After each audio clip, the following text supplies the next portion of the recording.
Assalomu alaykum, devchonкalarim, qalaysizlar?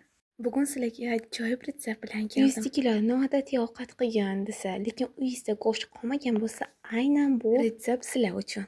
1 gram go'sht solinmaydi, ko'p vaqt ham talab qilmaydi. oddiy tuzli suvga xamir qorib Sizlar olamiz. xohlagandek xamir qorib olishingiz mumkin. Xohlasanglar qattiq, xohlasanglar Va yumshoq. biroz tindirib, xamirimizni yoyib olamiz. Xohlasanglar to'rtburchak, xohlasanglar dumaloq qilib, Asosiysi yupqa qilib yoyib olamiz. so'ng orasiga sariyog yoki bo'lmasa margarinimizni eritib olib suramiz. Xuddi videoda ko'rsatilgandek taxlab, yana sariyog'imizni suramiz. E'tiborliroq bo'ling. Xuddi videodaqa qilib, har bir qavatiga sariyog'ni taxlab suring. Shundagina xamirlarni orasi qavat-qavat bo'lib chiqadi.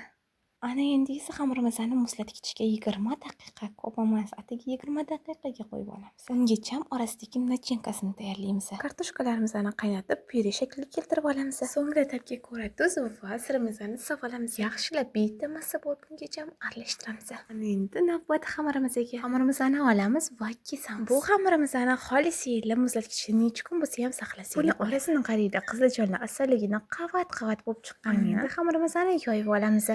Va orasiga tayyorlab olgan kartoshkali nachinkamizni solamiz. Videoda ko'rsatilgandek qilib duxovka listiga teramiz va tuxum sarig'ini surib, kunjutlarimizni sevib olamiz. Va duxovkaga jo'natamiz. Bo'lgandan keyin yeb ketishdi. Zo'r qolganlarini videoga oldim. Qizlarga ham qarsillab chiqadi. Albatta tayyorlab ko'ringlar. Afsuslamaysizlar tayyorlaganingizga. Rechani qizartirib qo'yinglar. Bilasizlar, xursand bo'laman.